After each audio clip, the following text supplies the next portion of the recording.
Notre protagoniste voulait atteindre le sommet des arts martiaux, mais il savait déjà qu'il ne pourrait jamais y parvenir, peu importe ses efforts. Cependant, il était désespéré d'atteindre son but, et pour cette raison, il a décidé de suivre une légende transmise de génération en génération. Apparemment, il y avait un fruit d'or situé dans un sanctuaire gardé par un dragon. On dit que ce fruit accorde l'immortalité. Et après une dure et longue bataille contre le dragon, notre protagoniste a atteint le fruit d'or. Il fut surpris de voir que le fruit existait réellement, et il s'assit sur le cadavre du dragon comme un véritable conquérant avant de faire un mouvement pour manger le fruit. Il est confiant qu'en mangeant le fruit, il sera capable d'atteindre le sommet des arts martiaux. Notre maître de cérémonie s'appelait Gilfu Eldrigan, et il était salué comme le plus fort du monde. Des décennies plus tard, Gilfu a vieilli et il est sur son lit de mort. Il est entouré des membres de sa famille, et assis à ses côtés se trouve son fils aîné, Gilliam. Gilliam remarque que son fils a l'air triste, et il l'exhorte à être bon, disant que son heure est venue. Gilliam est triste de voir qu'il est sur le point de perdre son père de la même manière qu'il a perdu sa mère. Alors qu'il est sur le point de mourir, Gilfa pense au fruit de l'immortalité et réalise que ce n'était que des absurdités. Cependant, il se console en sachant qu'il a été béni avec une femme et des enfants. Il dit à ses enfants qu'il a vécu une bonne vie et qu'il n'a aucun regret. Bien qu'au fond de lui, c'était un putain de mensonge. Gifu regrette essentiellement de ne pas avoir eu plus de temps pour atteindre le sommet des arts martiaux. Quelques instants plus tard, il décède, et soudain, il rouvre les yeux. Il est choqué et se demande pourquoi tout semble différent. Il sent que son corps est léger, et quand il regarde autour de lui, il réalise qu'il a des mains de bébé. C'est à ce moment qu'il réalise qu'il est un bébé, et qu'il est dans un berceau. Il n'en croyait pas ses yeux, mais il essaya de se calmer puisqu'il était une étoile 10 dans sa vie passée. Gelfu conclut que sa position est loin d'être normale, et il commence à se demander qui a bien pu lui faire ça. Soudain, il lui vient à l'esprit que le dit fruit de l'immortalité qu'il a mangé n'était en fait pas un fruit de l'immortalité. Le pouvoir du fruit était la réincarnation, pas l'immortalité, comme il le soupçonnait auparavant. Cela le fait sourire car il considère que c'est une meilleure chance à avoir. Avec cela, il croit qu'il peut enfin atteindre le sommet des arts martiaux. Il remarque qu'il y a d'autres bébés autour de lui. Et puisqu'il est dans un bâtiment séparé, il en déduit qu'il a dû renaître dans la famille Eldragon. Cependant, il commence à se demander pourquoi il y a autant de bébés dans la pièce. Juste à ce moment-là, des femmes de chambre entrent dans la pièce avec des biberons. Elles vont dans l'un des berceaux et attrapent un bébé gobelin pour le nourrir. Gilfu est choqué de voir un gobelin dans la pièce, et il se demande ce que les femmes de chambre ont l'intention de faire. Après avoir nourri le gobelin avec une substance rouge, le gobelin explose, répandant du sang sur le visage de Gilfus. Il est choqué de voir ça, et la peur se répand dans son corps alors qu'il essaie de comprendre ce qu'il y a dans la bouteille. Les femmes de chambre décident alors de le diluer un peu et continuent à le donner aux enfants. Gilfu est bientôt attrapé par une femme de chambre alors qu'il essaie encore de comprendre ce qu'ils ont donné au gobelin qui l'a fait exploser. Il voit clairement que le contenu de la bouteille n'est pas du lait, mais il semble déborder de magie. Il n'arrive pas à croire que les femmes de chambre nourrissent des bébés avec quelque chose d'aussi dangereux. La femme de chambre pousse la bouteille dans sa bouche, et quand il goûte le contenu de la bouteille, Gilfu réalise finalement que c'est du sang de dragon ancien. Il n'arrive pas à croire à quel point ils sont fous de faire boire du sang de dragon au bébé. Il réalise enfin pourquoi ils ont dit qu'ils allaient le diluer. Il décide qu'il doit le recracher, mais se souvient qu'il en a avalé un petit peu. Cependant, il conclut qu'une petite quantité ne le tuera pas. Il remarque que les autres bébés recrachent également la substance et décide que c'est la meilleure chose à faire pour lui avant d'exploser. Juste à ce moment-là, il lui vient à l'esprit qu'il pourrait faire une erreur en le recrachant.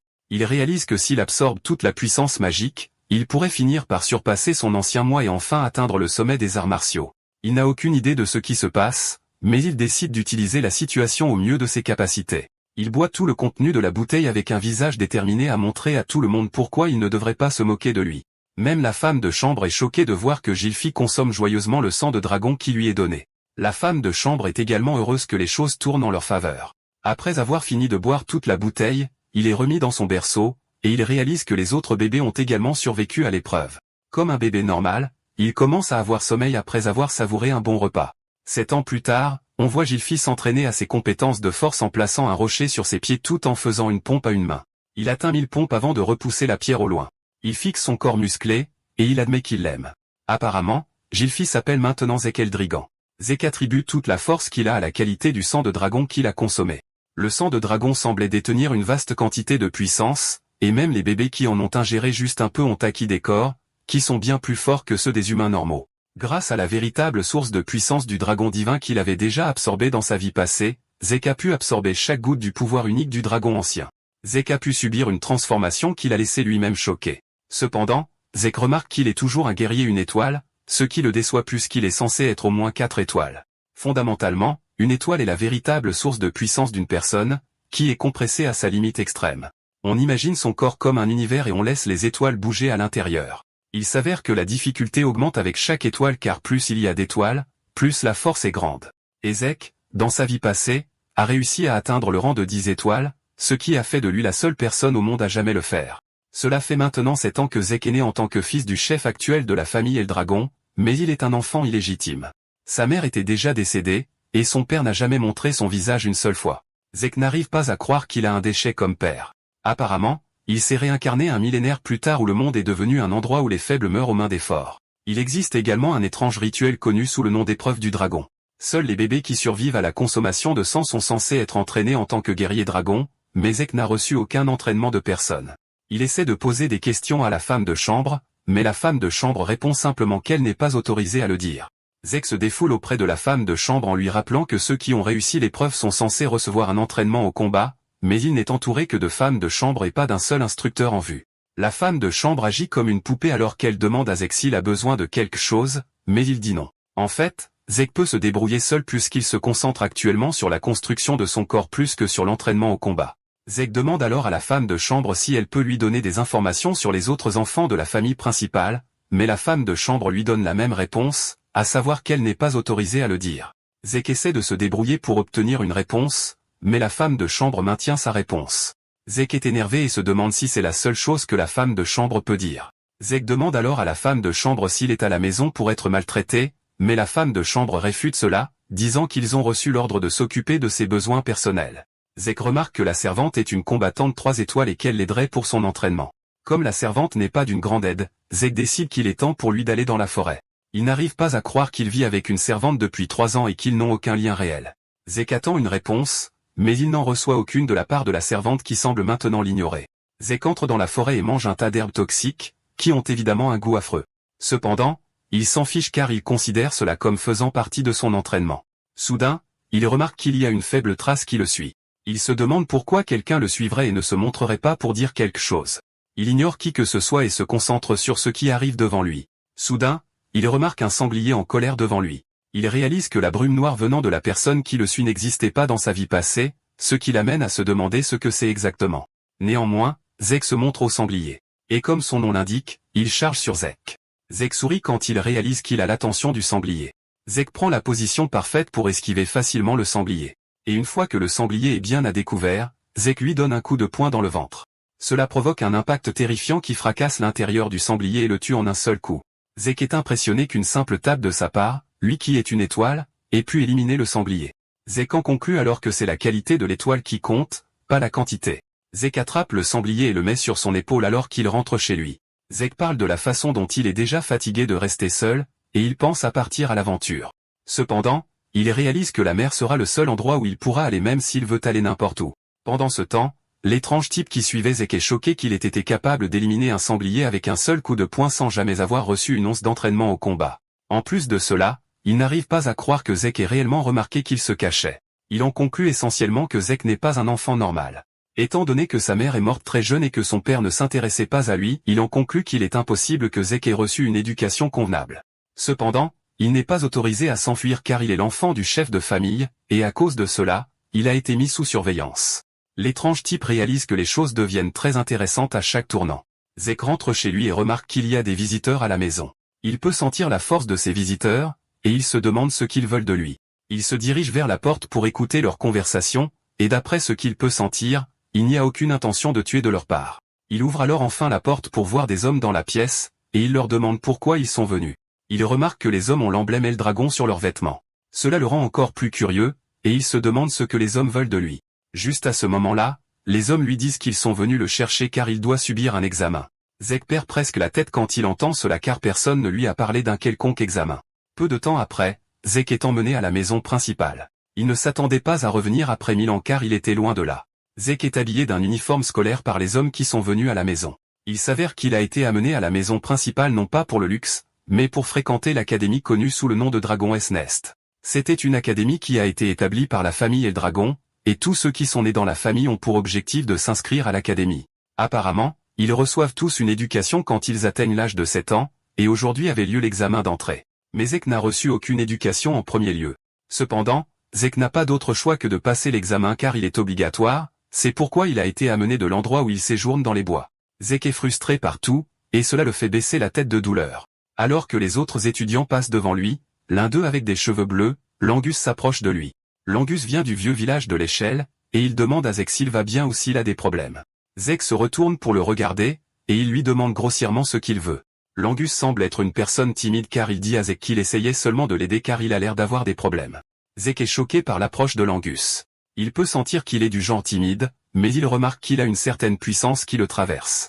Zek se lève et s'excuse d'avoir été impoli. Il se présente ensuite et dit à Langus qu'il est seulement confus quant à ce que les chefs de famille prévoient de leur faire faire. Langus répond alors que le contenu de l'examen ne change pas d'année en année. Cependant, Zek clarifie les choses, disant à Langus qu'il ne sait absolument pas de quoi il s'agit. Langus est choqué quand il réalise que le type devant lui n'a vraiment aucune connaissance de ce qu'il dit.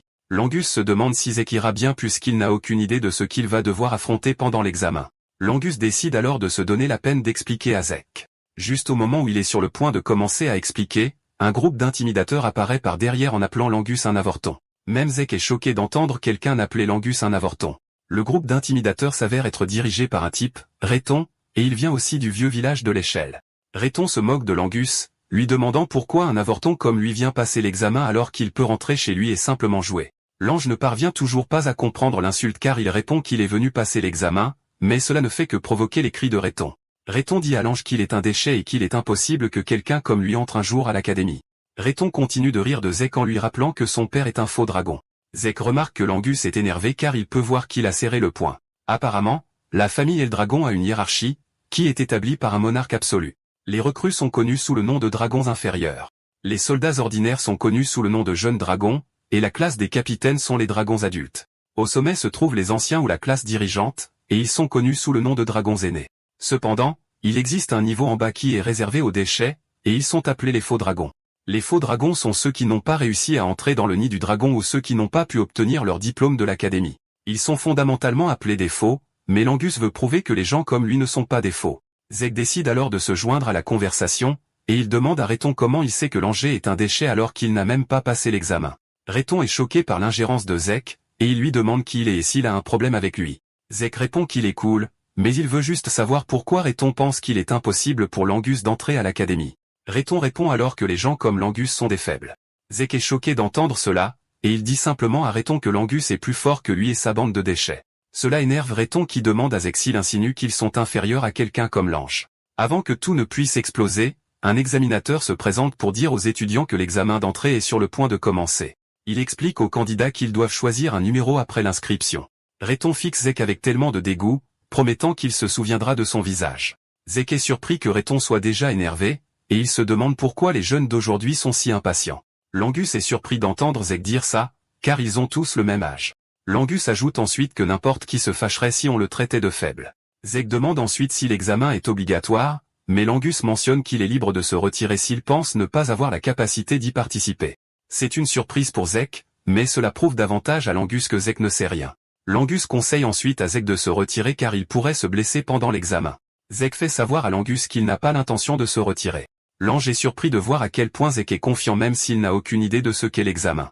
Zek suggère alors qu'ils se mettent en route avant que l'examen ne commence. Momentanément, tous les candidats sont rassemblés. L'examinateur se tient devant eux pour leur expliquer les détails de l'examen. Il leur fait savoir que tout ce qu'ils ont à faire, c'est de laisser une égratignure sur le rocher devant eux pour réussir l'examen. Cependant, aucune arme n'est autorisée, à l'exception de celles fournies par les examinateurs. Pour rendre la chose intéressante, ils sont autorisés à utiliser leurs mains nu tant qu'ils peuvent faire une égratignure sur le rocher. L'examinateur révèle ensuite qu'ils ont tous 3 tentatives chacun, mais Zek ne considère pas cet examen comme particulièrement difficile. Langus est horrifié d'entendre cela, et Zek se demande quelle est la surprise puisqu'il suffit de faire une égratignure sur le rocher. Zek s'attendait déjà à un examen fou à cause de l'épreuve qu'ils leur ont fait subir en leur faisant boire du sang de dragon. Mais avec ce qu'il voit, Zek est très déçu. L'examinateur ordonne alors que l'examen commence. Le premier candidat s'approche du rocher et le lacère de toutes ses forces, mais cela brise son épée et laisse un grand bruit qui rend presque sourds ceux qui sont présents.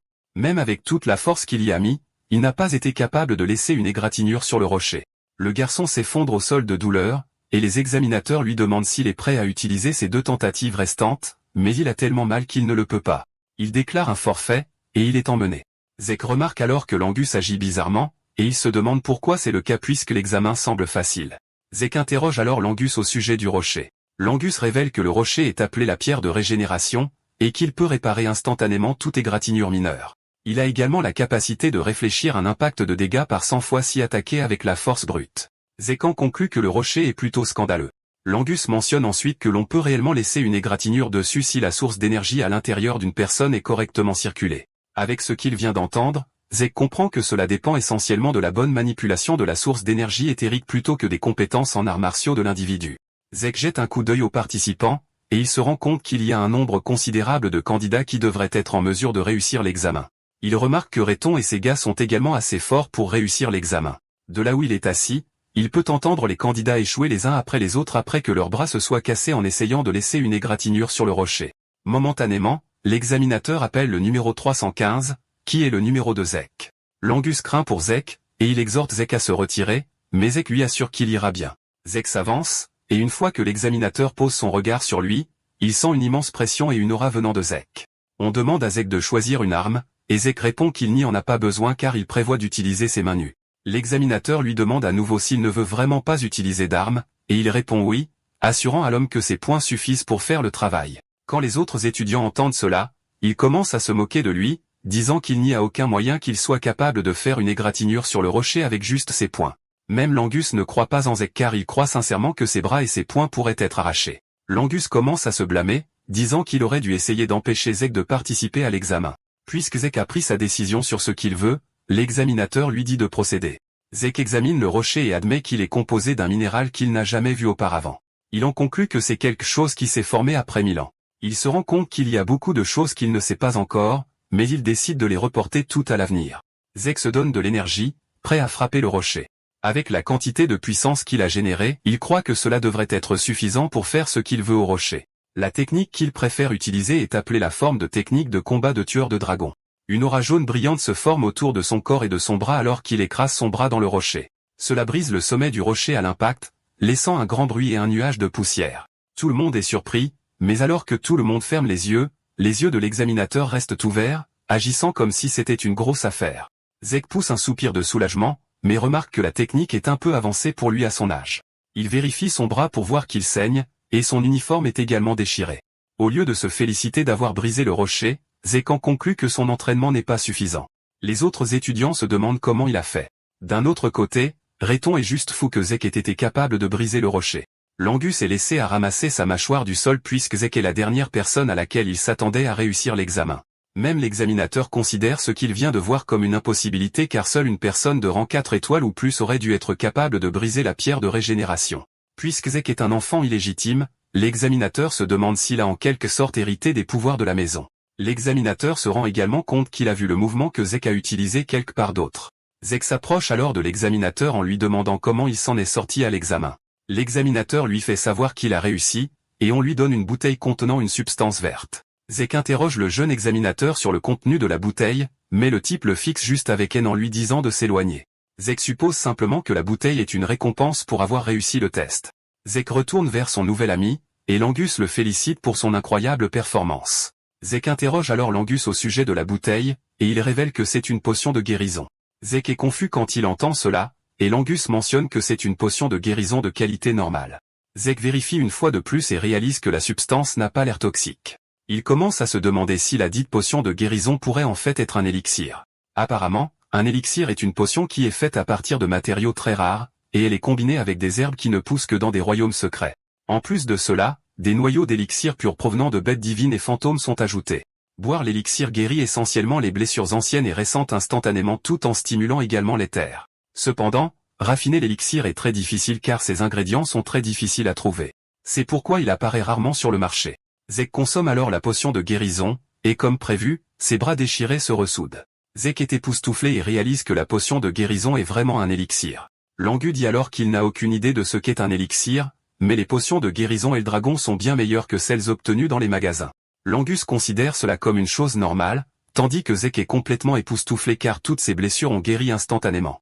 Cependant, il remarque qu'il n'y a pas de montée d'éther comme lorsqu'il prend un élixir. L'Angus dit alors à Zek qu'il est assez impressionnant, mais Zek ne le croit pas. Zek vérifie la bouteille et se rend compte que c'est fondamentalement ce que la connaissance humaine a pu créer pendant plus d'un millénaire. L'Angus rappelle alors à Zek qu'il est plutôt fort, et Zek répond qu'il vise à être le plus fort, donc il n'est pas surpris. Rayton et sa bande de brutes s'avancent bientôt pour passer leur test, et ils réussissent tous. Zek n'est pas surpris par cela car il sait déjà qu'ils vont réussir. Finalement, le candidat 414 est appelé, et il s'avère que c'est l'Angus. Alors qu'il descend les escaliers, Zek remarque que l'Angus est nerveux, et il l'exhorte à se ressaisir, lui assurant qu'il va bien se passer. L'Angus se retourne en gros, disant à Zek d'arrêter de placer la barre si haut. Lorsque l'Angus atteint le site du test, il ramasse une épée, laissant Zek se demander ce que le type est en train de faire. L'Angus prend une profonde inspiration et lance son coup d'épée sur le rocher. Cependant, il ne parvient pas à laisser une égratignure, et il tombe même dans le processus. Comme d'habitude, l'examinateur lui fait savoir qu'il a encore 2 essais. L'Angus se remet alors sur pied pour réessayer, mais le résultat reste le même. Il tombe par terre en larmes, se demandant s'il est sur le point d'échouer comme ces brutes lui avaient dit qu'il le ferait. Comme prévu, Rayton et les autres se moquent déjà de lui, disant que l'enfant du demi-dragon sera toujours un demi-dragon. Il l'exhorte à abandonner tout en rappelant à Zek qu'il avait dit plutôt que quelqu'un d'aussi faible que l'Angus est plus fort qu'eux. L'examinateur dit alors à l'Angus qu'il ne lui reste plus qu'un seul essai. Il lui demande s'il veut réessayer, et l'Angus commence à bégayer alors qu'il tombe dans un état d'obscurité totale. Juste à ce moment-là, la voix de Zek apparaît dans l'obscurité, lui demandant ce qu'il fait. L'Angus se retourne, confus, et Zek suggère qu'il utilise une lance au lieu d'une épée. L'Angus est toujours confus par cela, et Zek dit qu'il pense ce qu'il dit. Zek réprimande l'Angus pour avoir utilisé une arme qui ne lui convient pas. Zek lui assure que peu importe le nombre de fois qu'il essaie, il ne pourra pas faire une brèche dans le rocher en utilisant une épée. Rayton et ses amis recommencent à se moquer de Zek, disant que l'Angus a appris à utiliser une épée depuis qu'il est enfant, et qu'il n'a jamais pris de cours de lance. En même temps, il croit que l'Angus restera toujours son moi pathétique même s'il change d'arme. Zek demande alors à l'examinateur s'ils sont autorisés à changer d'arme en milieu de test. L'examinateur assure à Zek qu'il n'y a aucun problème à le faire. Zek sourit à l'Angus, lui disant qu'il est libre d'utiliser une lance. Zek se dresse comme un bon orateur de motivation, demandant à l'Angus s'il est prêt à partir comme un perdant, mais l'Angus dit non. L'Angus se remet alors sur pied en disant à Zek qu'il suivra sa suggestion et essaiera d'utiliser une lance. Apparemment, le père de l'Angus n'était pas autorisé à entrer dans le nid du dragon, et il était toujours la cible de moqueries. Même avec tout cela, il n'a jamais abandonné, et il s'est quand même assuré d'élever correctement son fils. À cause de tout ce que son père a fait pour lui, l'Angus est prêt à prouver qu'il n'est pas un imposteur. Il se souvient que Zek a dit qu'il obtiendrait toujours le même résultat, peu importe le nombre de fois qu'il utilise une épée. Il ne connaît pas Zek depuis longtemps, mais il choisit de croire en lui. Cependant, il ne sait pas comment il est censé utiliser la lance, et Zek lui dit simplement de la pousser droit. Il l'exhorte à ne pas trop y penser et à le faire simplement. L'Angus sait qu'il est impossible pour un utilisateur de lance débutant de frapper simplement la pierre de régénération et de l'endommager, mais il ne sera jamais sûr s'il ne l'essaie pas. Même s'il vient de rencontrer Zek, il choisit de lui faire confiance. Puisque Zek croit en lui, il veut aussi faire de même. L'Angus prend sa position, et il remarque que l'énergie de la source d'éther qui circule dans son corps est en fait différente de celle qu'il ressentait en tenant une épée. L'Angus se précipite vers la pierre et la frappe, laissant une onde de choc massive. Rayton et sa bande de brutes commencent à rire, disant qu'il n'y a aucune différence même si l'Angus a changé d'arme. Cependant, en regardant de plus près, ils se rendent compte que l'Angus a réussi à le faire. Ils sont choqués quand ils voient cela, et même l'examinateur n'arrive pas à croire que l'Angus a réellement percé la pierre avec la lance. Zek est fier de l'Angus, et il l'applaudit. L'Angus n'en croit pas ses yeux lorsque l'examinateur note dans son livre qu'il a réussi le test. L'Angus est obligé de demander à nouveau pour confirmer, mais Zek le serre dans ses bras par derrière, lui assurant qu'il l'a réellement fait. Avec les larmes aux yeux et le bonheur, il serre Zek dans ses bras. Rayton et ses garçons ne veulent pas croire que l'Angus a réellement réussi le test, et ils croient tous que c'est un coup de chance. L'examinateur crie alors à plein poumon en disant au candidat que l'examen est terminé et que la prochaine étape est la cérémonie d'entrée. Quand Zek entend cela, il est surpris. Il n'arrive pas à croire que gratter le rocher soit le seul test qu'ils vont exiger d'eux. L'Angus dit alors à Zek qu'il pourrait en fait y avoir un autre examen après leur entrée à l'académie. Zek demande alors à l'Angus ce qu'ils sont censés faire puisqu'ils ont déjà réussi le test, et l'Angus révèle que les chefs de la famille et le dragon se présenteront pour adresser leurs félicitations aux participants. Juste à ce moment-là, un groupe d'hommes qui cultivent l'aura apparaît au loin, marchant vers les étudiants. Parmi eux, il y a un type qui attire l'attention de Zek, et il demande à l'Angus qui est le type Mossad. L'Angus n'arrive pas à croire que Zek vient de dire du mal du chef de famille. Zek ne se retient pas et traite le chef de famille de type laid. Mais avant qu'il ne puisse dire quoi que ce soit d'autre, l'Angus lui couvre la bouche avec sa main. L'Angus supplie Zek de se taire et de ne rien dire. Et même si c'est difficile, Zek décide de se taire. Zek fixe les hommes qui sont considérés comme les forces d'Eldragon. Il est impressionné car il y a quelques types des 100 car ils sont pour la plupart 6 étoiles. Cependant, le chef de famille, Balza el Dragon, est un guerrier 8 étoiles, ce qui fait de lui une grosse affaire. À son époque, il n'y avait que quelques 8 étoiles dans le monde, et Zek se demande combien il en restera. Zek dit alors à Langa ce qu'il ressent. Il lui fait savoir qu'il n'aime pas Balza. Il se fiche même que l'homme soit son père ou non. Juste à ce moment-là, Balza s'avance avec une aura écrasante pour s'adresser aux étudiants. Il ne dit que quelques mots aux étudiants, et c'est lui qui leur dit de devenir la chair et le sang de l'Eldragon. Cependant, ces mots portent un poids écrasant aux côtés de son aura alors que tous les étudiants, à l'exception de Zek, commencent à trembler. Même Langus se plaint de la difficulté qu'il a à respirer, mais Zek ne ressent rien de la présence de Balza. Tout ce qu'il peut ressentir envers Balza, c'est une haine pure même s'il ne sait pas pourquoi. Après avoir fini de s'adresser aux étudiants, Balza se retourne pour partir. Un autre aîné prend alors les rênes, disant aux étudiants que le chef de la maison attend de grandes choses d'eux. Cette personne attire également l'attention de Zek, et il commence à se demander qui est l'aîné aux cheveux blonds. Zek se rend compte que le départ de Balza a un peu réduit la tension sur les étudiants, mais ils restent tous composés des conséquences de la présence de Balza. L'examinateur s'avance alors pour révéler qu'ils vont annoncer les affectations des dortoirs. Zek est choqué d'entendre ça car il pensait qu'ils allaient tous au même endroit. Langus décide alors de lui expliquer puisqu'il ne sait rien. Il lui dit que l'académie a 4 dortoirs. Les étudiants sont affectés à l'un des 4 dortoirs, qui sont les dortoirs Est, Ouest, Nord et Sud. Soudain, Zek entend son nom, et il se lève pour partir.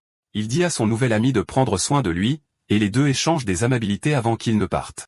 Zek a été affecté au dortoir et de l'académie, et il est surpris de voir à quel point les choses ont changé en plus de 1000 ans. Il suit les instructions écrites sur la note dans sa main pour se diriger vers sa chambre. Il craint que son colocataire ne soit fâché qu'il arrive en retard, et tout cela est arrivé parce qu'il s'est perdu.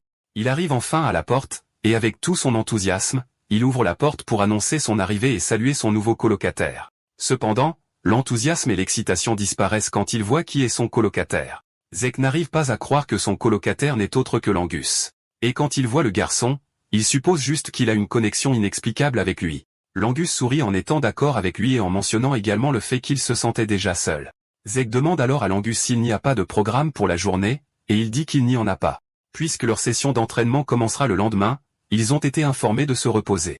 Zek n'en a aucune idée car il n'a pas fait attention pendant toute la session d'orientation. Il a l'air joyeux en l'admettant, mais Langus ne pense pas que ce soit quelque chose dont il devrait être fier. Langus décide de passer à autre chose et suggère qu'ils dorment un peu plus qu'ils s'entraîneront le lendemain. Apparemment, Zek prévoyait initialement d'abandonner l'école et de partir à l'aventure, mais les nouvelles choses qu'il a vues depuis son arrivée à l'école l'ont intéressé. Il a décidé de rester un peu avec la maison si cela peut l'aider à en apprendre davantage sur le monde après un millénaire. Un mois plus tard, les enfants suivent une formation intensive avec leur tuteur. On leur apprend à maîtriser le souffle du dragon, qui a été créé par le 15e chef de la maison Eldragon. Le tuteur leur dit qu'ils doivent maîtriser la technique afin de pouvoir l'utiliser dans n'importe quelle situation. Le tuteur se déplace en gardant un œil sur les enfants. Il remarque que certains d'entre eux l'ont maîtrisé, et l'une d'elles est Leka, la fille du chef de la maison. Apparemment, elle est déjà assez compétente pour être classée comme une 2e étoile. Cependant, il est plus intéressé par Zek. Alors que tout le monde a du mal, Zek porte un rocher sur sa tête tout en tenant 2 haltères qui ont aussi de petits rochers dessus. Le tuteur commence à se rapprocher du fait que Zek a hérité du pouvoir du chef. Cependant, il se demande comment il est capable de tout maîtriser puisqu'il n'a eu aucun professeur qui aurait pu le faire passer par là. Le professeur ne peut que s'interroger mais n'a pas pu arriver à une conclusion. D'un autre côté, Zek réfléchit à la façon dont la technique de respiration, le souffle du roi dragon qu'il a inventé, a été modifiée et transmise sous le nom de souffle du dragon. Apparemment, les techniques de respiration sont des moyens d'attirer l'éther de l'air dans son corps et de le faire circuler, ce qui aide finalement à améliorer l'éther. Cependant, le niveau optimal dépend de la compétence et de la créativité de l'utilisateur. C'est la raison pour laquelle chaque maison noble affine son propre style et garde la technique finie en sécurité. Zek admet que la technique est sûre et facile à apprendre, mais il pense qu'elle est totalement inutile s'il ne peut l'utiliser que lorsqu'il est immobile. Fondamentalement, sa technique originale lui permet d'utiliser l'éther tout en se déplaçant.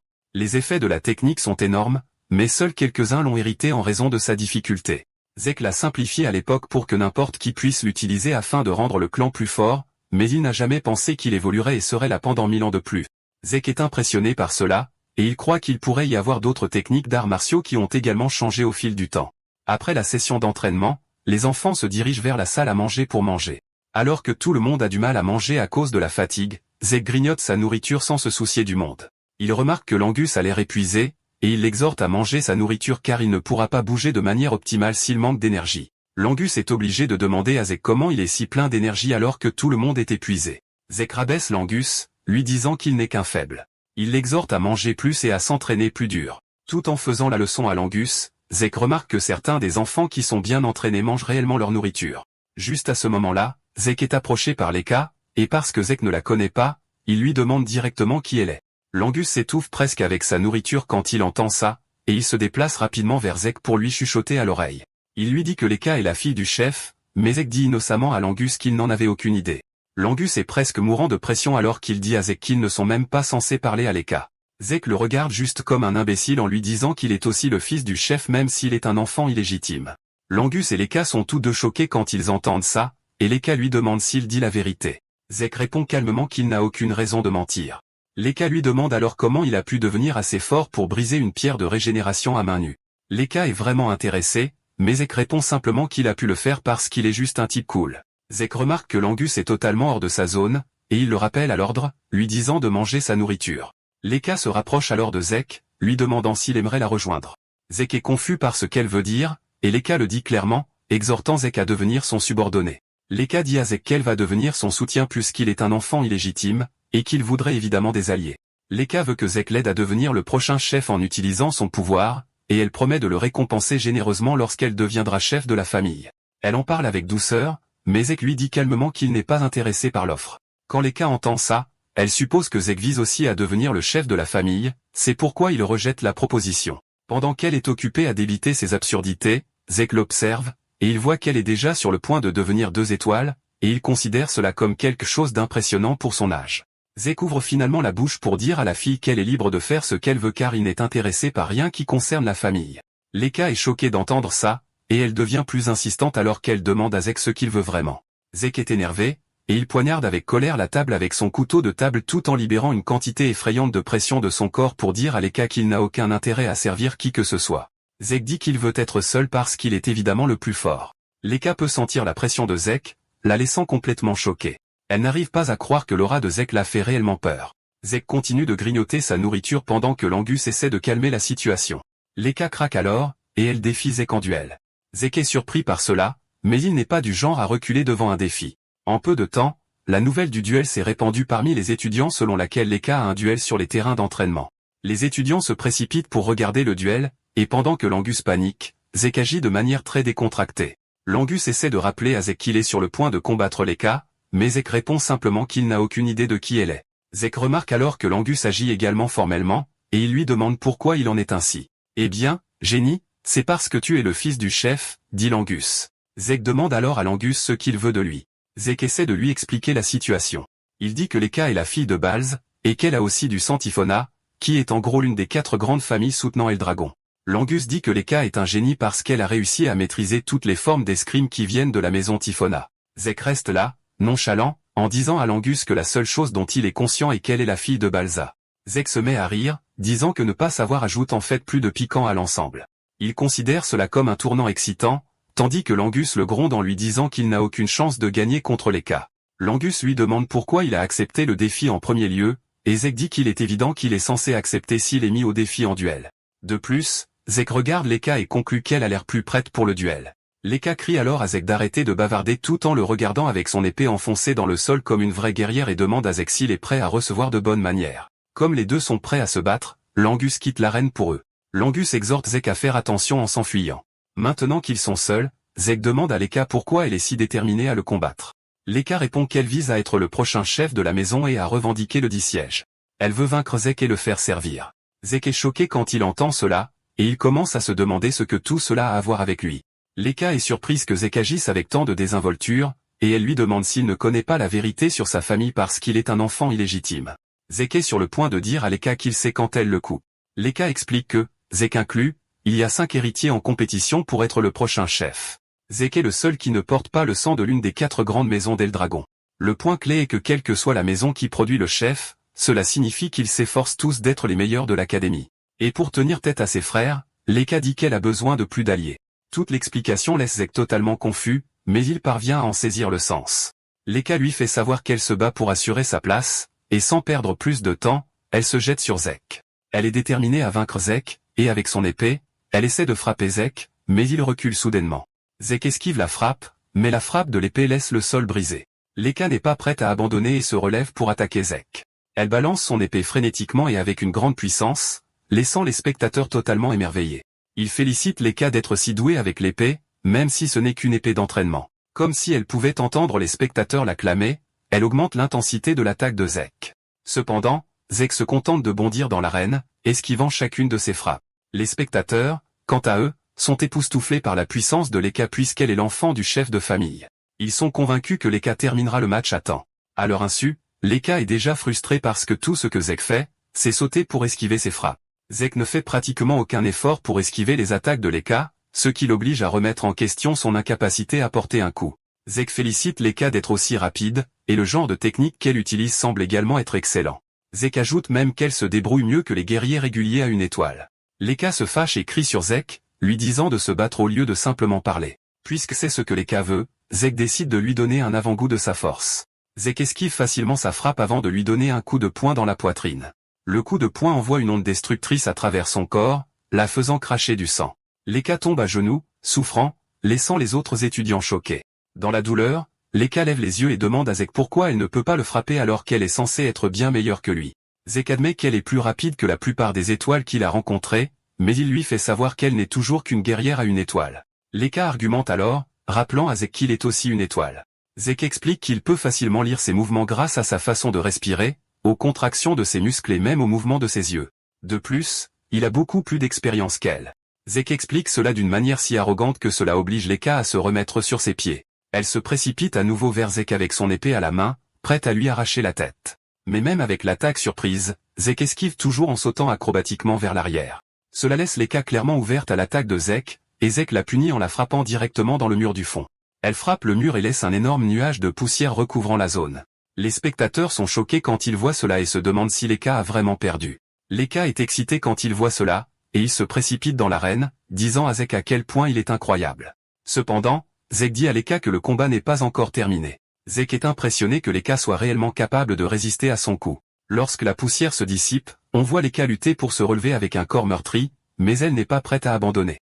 Langu essaie de lui dire d'arrêter parce qu'elle pourrait finir par être pire. Zek dit alors à Langu de reculer parce que les choses sont sur le point de devenir plus sérieuses. Et s'il se blesse, il ne sera pas tenu pour responsable. Zek s'en était douté, et maintenant il confirme que Lekka a atteint 2 étoiles. Lekka se met debout et une aura éclatante tourbillonne autour d'elle. Les spectateurs comprennent immédiatement que Lekka a atteint 2 étoiles. Le royaume des 2 étoiles est celui où le détenteur peut projeter une véritable source de puissance à l'extérieur du corps pour les arts martiaux. La projection est essentiellement ce qu'on appelle l'aura.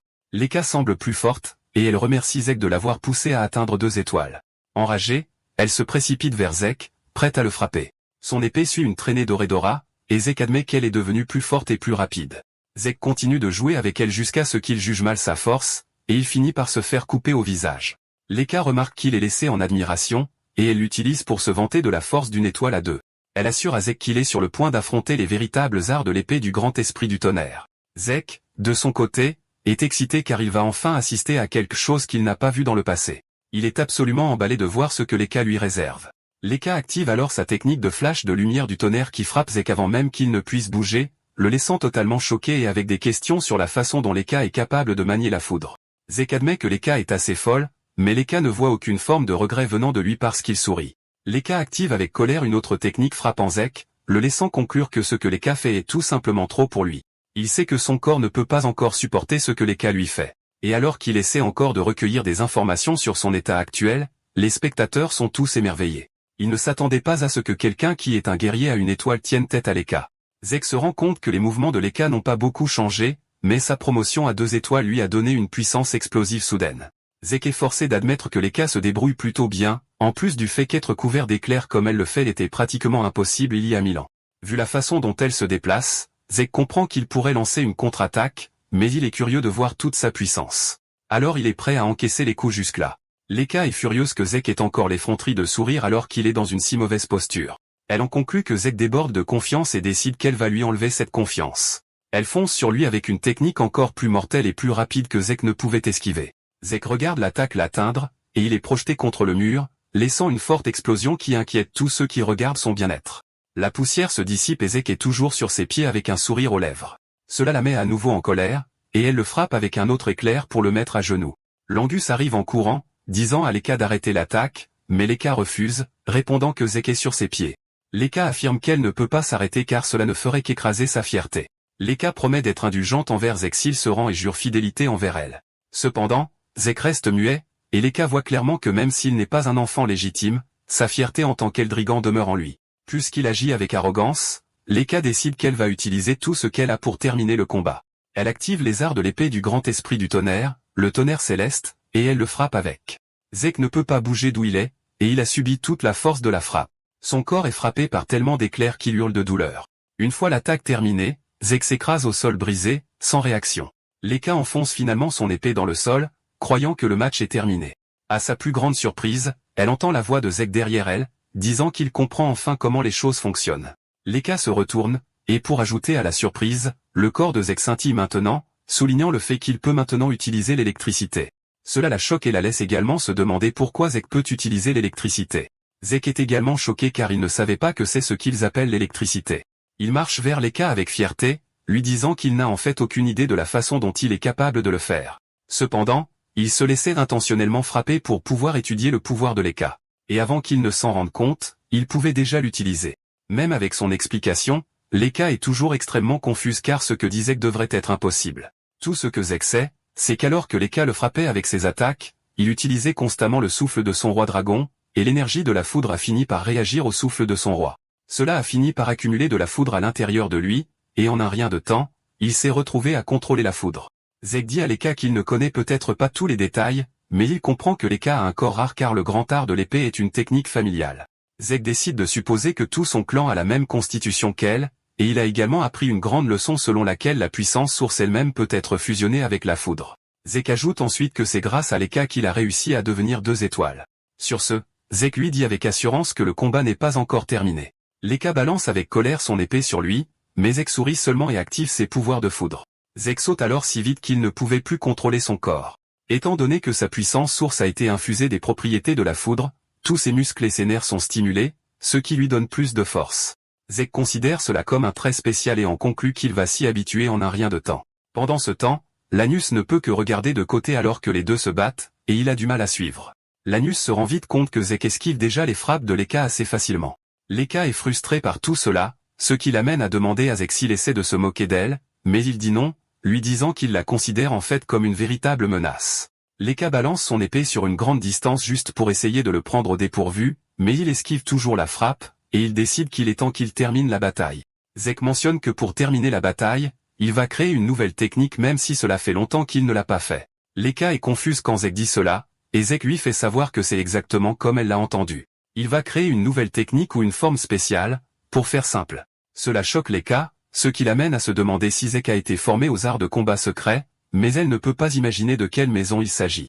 Zek remarque qu'elle est complètement perdue dans ses pensées, et il profite de l'occasion pour se précipiter vers elle à grande vitesse.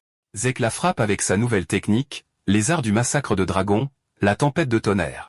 Avec une puissante combinaison d'éclairs, Leka tombe à genoux, et Zek sourit, disant que le match est terminé. Leka est tellement endommagée qu'elle ne pouvait même pas rester à genoux, et elle finit par s'écraser au sol de douleur. Leka rampe vers son épée car elle ne peut pas croire qu'elle vient de perdre, et elle vise à surpasser ses frères pour devenir le prochain chef de la maison. Alors qu'elle est occupée à se réprimander, Zek s'approche d'elle, lui disant qu'elle était en fait forte car elle lui a offert un combat vraiment difficile. Zek mentionne qu'il aime apprendre de nouvelles choses, et il ne considère pas le temps de la bataille comme un gaspillage. Avec un sourire aux lèvres, il demande à Leka s'ils auront une autre chance de se battre à nouveau. En fait, il veut qu'ils s'engagent encore dans un autre duel à l'avenir. Mais en disant cela, Leka fixe simplement avec horreur et choc. Quelques heures plus tard, le père de Leka, Balza, est vu dans un donjon en train d'éliminer des monstres comme s'il n'était rien. Juste la première forme de ses arts de combat de dragon suffit à éliminer toute une horde de monstres sans stress. Il fait son truc quand un messager entre dans le donjon pour lui parler du dernier rapport concernant sa fille. Il fait savoir à Balza que sa fille, Leka, est passée à 2 étoiles, mais Balza n'est pas ému par cela. Le type essaie de dire à Balza que l'avancement de Leka est un exploit vraiment énorme pour son âge car, en l'état actuel des choses, elle pourrait atteindre 5 étoiles avant d'obtenir son diplôme. Balza clarifie alors les choses en disant que le talent n'est rien s'il n'est pas mis à profit. Il exhorte le type à revenir avec plus de nouvelles quand elle aura enfin utilisé son nouveau pouvoir. Juste à ce moment-là, le type dit à Balza que Leka vient de perdre un combat, et Balza suppose qu'elle a combattu un aîné. Cependant, le messager lui dit que la personne qui a vaincu Leka était son fils illégitime, Zek. Balza se souvient de Zek à cause de la femme qu'il a mis au monde. Balza admet que la mère de Zek avait en fait du talent, mais il sait que sa mère était morte depuis longtemps avant sa naissance. Cela le laisse se demander comment il a pu acquérir les compétences qu'il a utilisées pour vaincre une 2 étoiles. Le messager mentionne ensuite que la belle chose à propos de tout cela est que Zek est arrivé à 2 étoiles par lui-même. Il n'avait personne pour le guider, mais il a continué à avancer. En entendant cela, Balza décide qu'il est temps de commencer la première épreuve. Le type est choqué d'entendre cela, et il essaie de rappeler à Balza qu'il est trop tôt, mais Balza s'en fiche. Il dit que la mort vient à tous de la même manière, et seuls les forts sont autorisés à survivre. Balza dit que quiconque n'est pas capable de survivre à la première épreuve est un déchet absolu et ne mérite aucun avenir. L'officier n'a pas d'autre choix que de suivre l'ordre de son patron. Balza ajoute des ordres plus choquants à ce qu'il transmet en disant à l'officier de convoquer Freya. Il est forcé de demander à nouveau, et Balza confirme cela, disant qu'il veut que Freya soit celle qui supervise l'épreuve puisque Zek se trouve être un enfant intéressant. L'officier reconnaît l'ordre et s'éloigne. Mais ce faisant, Balza montre enfin son enthousiasme de voir ce que Zek lui réserve. Plus tard, Zek et les autres élèves sont sur le terrain d'entraînement en train de suivre les instructions du professeur. Cependant, Zek fait sa propre chose en portant des rochers 5 fois sa taille. Il est occupé à travailler sur sa technique de respiration pendant que les autres enfants pratiquent le souffle du dragon. La technique de respiration qu'il apprend lui semble simple, et il s'attend à ce que même les enfants puissent l'apprendre. L'Angus remarque rapidement la différence dans le programme d'entraînement de Zek, et il lui demande s'il n'est pas intéressé à s'entraîner avec eux. Zek dit qu'il ne comprend pas d'où il vient, et l'Angus mentionne l'entraînement aux arts martiaux du dragon. Zek répond alors calmement qu'il l'a déjà appris, ce qui choque l'Angus. L'Angus se dispute avec lui parce qu'ils viennent de le leur enseigner, et qu'il est impossible qu'il l'ait déjà maîtrisé. Zek décide alors de lui donner quelques leçons sur son flux d'éther et sur son déséquilibre. Zek laisse tomber le lourd rocher qu'il porte sur la tête et dit à l'Angus de se retourner. L'Angus le fait, et Zek le frappe par derrière, lui transmettant une très bonne énergie. Zek dit à l'Angus que ce qu'il ressent est la voie de canalisation appropriée. L'Angus peut immédiatement sentir la différence, et il remercie Zek pour son aide. C'est alors que l'Angus réalise enfin que Zek l'a réellement maîtrisé, mais Zek est furieux que l'Angus ait même douté de lui. L'Angus dissipe rapidement l'atmosphère, disant à Zek qu'il le comprend mal. L'Angus mentionne qu'il n'a jamais été enseigné par personne d'autre que son père, c'est pourquoi il a toujours dû se surpasser. Cependant, Zek est déjà assez fort pour vaincre Lekka par lui-même. L'Angus suppose que les arts martiaux du dragon sont simples et ennuyeux pour Zek, mais Zek dit que ce n'est pas le cas. Zek mentionne que la stabilité est en fait assez impressionnante. Fondamentalement, les arts martiaux du dragon ont été dénigrés par ses fils qui prétendaient qu'ils étaient trop complexes et difficiles. Même s'il est complexe, c'est un art martial d'une puissance écrasante qui intègre plusieurs formes de combat. De plus, Zek vient d'acquérir une nouvelle forme, grâce à son combat avec Lekka. Il s'avère que la technique qu'il a utilisée pour vaincre le dragon est la forme finale, et Zek est curieux de voir comment la technique a été affinée au fil des ans. Zek décide alors qu'il est temps de revenir à l'entraînement physique puisqu'il n'y a plus rien à apprendre des arts martiaux du dragon.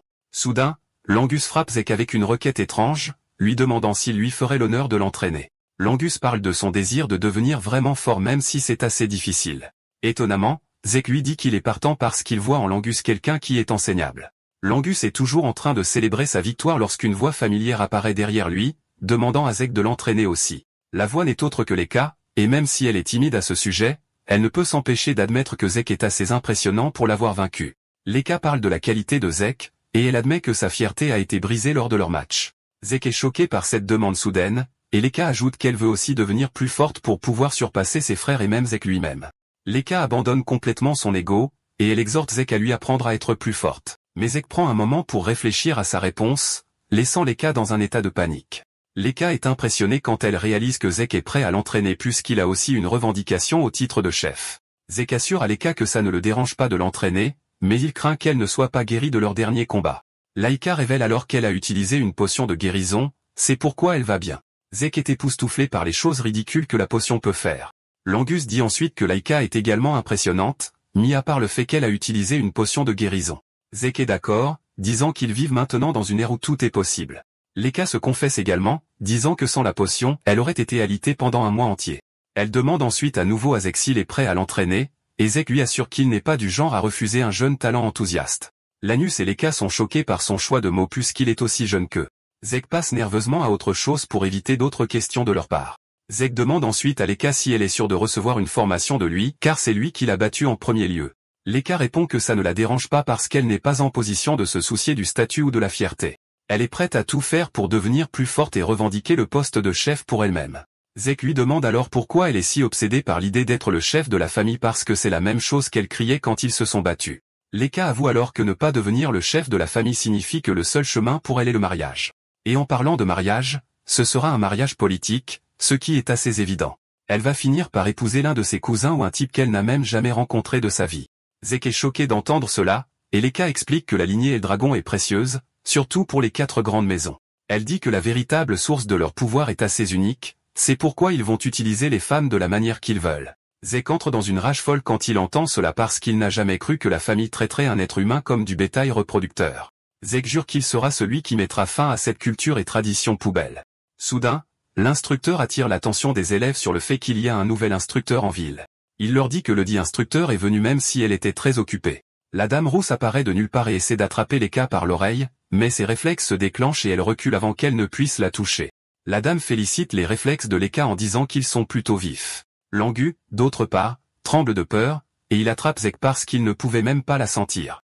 Les instructeurs présentent enfin la mystérieuse dame qui se tient devant eux comme Freya. Freya est membre du corps du dragon noir, et elle sourit en disant qu'elle est ravie de rencontrer les étudiants. Freya remarque que Zek n'est pas surpris, et elle le mentionne. Zek brise son ego, lui disant qu'il n'y a pas de quoi être surpris. Cependant, Zek sourit, disant à Freya qu'elle a une compétence intrigante. Freya comprend enfin pourquoi le chef de famille était inquiet. D'autre part, Zek est plus intéressé par les arts martiaux de Freya que par sa compétence de dissimulation ennuyeuse. Zek remarque le flux de puissance dans ses jambes et réalise qu'il n'a jamais rien vu de tel auparavant. Zek est déjà impatient de s'y mettre avec Freya parce qu'elle semble vraiment intéressante. Freya rejoint ensuite les autres instructeurs pour dire aux élèves d'être à leur meilleur comportement. Le professeur principal mentionne aussi que Freya est un dragon 6 étoiles, et il exhorte les élèves à faire attention. Les autres élèves tremblent devant l'incroyable pouvoir de Freya, contrairement à Zek, qui s'en fiche. Les élèves demandent à Freya si elle va leur enseigner ses compétences, et elle répond oui, mais leur dit qu'ils vont devoir réussir son test d'abord. Les élèves paniquent en apprenant qu'il y a un test, mais Freya les assure que c'est facile. Elle sort un orbe de cristal, et elle leur dit qu'ils doivent prendre l'orbe et passer un mois entier sur la montagne du dragon empoisonné. Cela envoie une autre vague de panique parmi les élèves, mais Zek reste calme comme d'habitude. Il réalise que ça fait longtemps qu'il n'a pas entendu ce nom. La montagne du dragon empoisonné abrite d'innombrables bêtes venimeuses. Même les plantes de l'île sont si dangereuses qu'effleurer l'une d'elles signifie la mort instantanée pour une personne ordinaire. Zek se souvient qu'il s'y entraînait dans sa vie antérieure. Il se demande si la montagne n'est pas trop dure pour les enfants. Freya révèle que quiconque disparaît ou casse son orbe de cristal pendant le test est automatiquement disqualifié. Un des élèves demande alors ce qui se passera s'ils échouent au test, et Freya leur fait savoir qu'ils sont automatiquement expulsés. Quant au poison, elle leur dit qu'ils peuvent contrôler leur respiration avec la technique du souffle du dragon. Elle les assure qu'ils iront bien tant qu'ils garderont leurs orbes en sécurité. Lika proteste, disant qu'il y a des monstres sur la montagne, et Freya répond froidement que c'est à eux de tuer les monstres. C'est en gros un jeu de survie pendant un mois ou de mort en cours de route. Les élèves commencent à paniquer, mais Freya les exhorte à se calmer car ils ont encore 5 jours avant le test. Pendant ces 5 jours, ils doivent choisir et apprendre l'un des arts martiaux de base de la maison Eldragon pour les aider à survivre sur la montagne. Elle les assure qu'une fois qu'ils auront un style de combat, il leur sera facile de survivre. Cependant, elle leur fait savoir qu'elle ne sera pas responsable de ce qui arrivera s'ils ne maîtrisent pas le style de combat en 5 jours. Un des élèves demande si Freya interviendra et les aidera s'ils sont en danger, mais elle leur dit avec tout le sérieux qu'ils sont seuls. Freya pense que le test est très facile et qu'ils devraient pouvoir le réussir sans trop de difficultés. Zek est choqué par tout ce qu'il entend, se demandant si la famille est vraiment tombée dans le trou du lapin. Freya les appelle ensuite à s'avancer pour commencer à choisir le manuel qu'ils veulent. Langus est confus quant à ce qu'il doit choisir, et Zek l'exhorte à choisir le manuel de la lance. Il lui rappelle qu'il en a utilisé une lors de l'examen d'entrée, et en entendant cela, Langus prend sa décision. Zek remarque également que Leka est confuse quant à ce qu'elle doit choisir, et il lui dit de choisir le manuel de la hache. Leka est choquée, et elle demande à Zek pourquoi elle devrait choisir le manuel de la hache. Zek s'éloigne, disant à Leka que cela va couvrir ce qui lui manque actuellement. Comme c'est le conseil de Zek pour elle, elle décide de suivre son avis. Une fois qu'ils ont tous choisi ce qu'ils voulaient, Freya leur dit de s'entraîner dessus pendant les prochains jours. Freya les assure que ne pas le faire signifie rien d'autre qu'une mort certaine. Soudain, Freya ajoute une règle supplémentaire pour pimenter les choses. Elle leur dit que pendant le test, les élèves de l'intérieur essaieront de voler leurs orbes de cristal. Les élèves qui se joindront à eux n'ont qu'un seul travail, essaient de voler leurs orbes. Freya essaie ensuite de rendre les choses logiques en disant qu'ils sont plus nombreux, donc tout devrait bien se passer. Langu perd presque la tête quand il réalise qu'ils vont combattre des monstres et des élèves plus âgés en même temps. Leka admet qu'elle va lutter contre les élèves plus âgés parce qu'ils sont tous 2 étoiles ou plus. Étant donné qu'elle va galérer, elle pense que la plupart des étudiants vont mourir pendant le test. Zek est d'accord avec Leka, mais les encourage à former des binômes ou des trios s'ils ne peuvent pas gérer la situation seuls. Zek mentionne qu'il n'y a aucune règle contre le fait de faire équipe contre les aînés, donc il devrait bien s'en sortir. L'Angus demande alors à Zek ce qu'il prévoit de faire, et il révèle son intention d'y aller en solo parce que c'est plus amusant. Leka veut initialement protester, mais se souvient soudain que Zek est ce type, et qu'il pourrait en fait être capable. Zek sourit en s'éloignant, suggérant qu'ils aillent manger un morceau. 5 jours plus tard, les étudiants se rassemblent à l'entrée de la montagne, et ils ont tous leurs armes avec eux. Freya est également présente, et elle adore les conditions météorologiques parce qu'elles sont parfaites pour le test. Une fois qu'elle a fini de se réjouir, elle déclare le test ouvert. Comme d'habitude, Lanus est nerveux, et il se demande s'il est acceptable de faire équipe avec Leka puisqu'il n'est pas issu d'une famille noble. Il doute de lui-même quand il entend un autre roturier comme lui. Céline a mentionné qu'elle faisait également partie du groupe de Leka. Il y a aussi un autre type, Raymond, qui va rejoindre le groupe, et ils sont tous des roturiers. Leka dit alors au trio qu'elle se fiche du statut parce qu'elle les a invités en raison de leur capacité démentielle. L'Angus est heureux d'être sélectionné, et il assure à Leka qu'il va faire de son mieux. Les deux autres lui assurent également qu'ils vont être à la hauteur de ses attentes.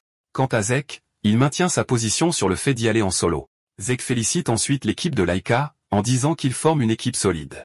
Zek peut voir à travers leur talent et réalise qu'elle a rassemblé les étudiants les plus capables de la classe.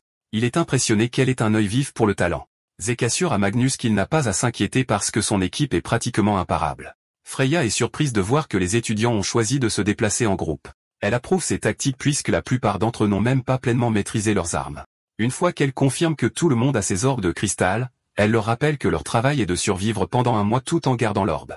Elle leur dit que tant qu'ils auront l'orbe à la fin du mois, ils auront réussi le test. Elle lâche ensuite un autre fait choquant en disant que les orbes sont identiques. Cela signifie fondamentalement qu'ils peuvent voler les orbes des autres. Freya leur dit qu'au moment où ils s'installeront dans la montagne, les aînés se déplaceront pour essayer de voler leurs orbes. Les aînés créent un sentiment de panique chez les enfants en disant que la plupart d'entre eux n'ont même pas atteint une étoile, ce qui signifie que les choses seront faciles. Une fois que Freya a terminé son explication, elle dit aux étudiants de se dépêcher. Alors qu'ils se précipitent dans les bois, Leka se retourne pour dire à Zek qu'il doit revenir vivant, et Zek lui dit la même chose aussi. Alors que tout le monde se précipite dans les bois, Zek reste en arrière, et Freya lui demande s'il y va ou non. Zek répond qu'il n'est pas nerveux comme les autres. Une fois que tout le monde s'est précipité en avant, Zek commence à se promener dans les bois. Après leur départ, l'instructeur en chef demande à Freya si elle pense que les enfants vont bien parce que l'examen semble être trop difficile pour leur niveau actuel. L'homme dit que ce sont de nouveaux étudiants qui ne connaissent rien d'autre que les bases, mais leurs compétences de combat sont sérieusement insuffisantes. Freya répond alors que tout ira bien. Elle admet que la montagne a beaucoup de monstres qui y résident, mais les monstres ne sont pas forts selon elle. Freya rappelle à l'instructeur que les étudiants restent ensemble, ce qui devrait leur faciliter la tâche. Cependant, elle prévoit de libérer quelque chose d'étrange dans la forêt plus tard. L'instructrice l'entend et lui demande ce qu'elle voulait dire, mais elle passe rapidement à autre chose en disant que ce n'est rien. Freya se tourne ensuite vers les aînés, leur disant de partir aussi. Les aînés se précipitent également, excités et impatients d'abattre leurs cadets. Freya sourit, disant qu'elle est impatiente de voir combien d'étudiants vont survivre au test. Quelques instants plus tard, l'aîné trouve Zek seul dans la forêt, et il suppose qu'il est une proie facile. Les aînés convergent immédiatement vers lui, et l'un d'eux lui tire une flèche, mais il l'attrape facilement. Zek rit à haute voix comme un maniaque, disant aux aînés qu'il les attendait. La peur les envahit quand ils entendent cela parce que c'est la dernière chose qu'ils s'attendent à entendre de lui. Ils essaient encore de comprendre ce qui se passe devant eux quand Zek se précipite vers eux avec un grand sourire, ressemblant à un personnage terrifiant tout droit sorti d'un film d'horreur. Une semaine plus tard, Leka et son équipe se battent contre des rainettes. Grâce à leur coordination précise, ils sont capables d'abattre une tonne de grenouilles, et Leka félicite son équipe, leur disant qu'ils font du très bon travail. L'équipe, de son côté, est époustouflée par la cruauté de Leka, car elle a réussi à abattre plusieurs grenouilles. Leka leur dit de ne pas être surpris parce qu'elle a évidemment déjà 2 étoiles, et qu'un tas de rainettes ne sont rien pour elle. De plus, elle est impressionnée qu'ils soient tous devenus plus forts depuis le début du test il y a une semaine. Céline et Raymond sont tous les deux devenus une étoile dans ce laps de temps. Les deux sont heureux, mais ils font l'éloge de Leka, disant que c'est grâce à elle. L'Angus, en revanche, n'a pas encore d'étoile, et il a l'air abattu. Son coéquipier le remarque et lui fait savoir qu'il n'est pas exclu de ceux qui sont devenus plus forts. Ils lui disent qu'il n'a aucune raison de se précipiter, et l'Angus accepte leurs encouragements avec un petit sourire. Leka lui fait savoir qu'être capable d'abattre les grenouilles sans étoile est un exploit incroyable en soi.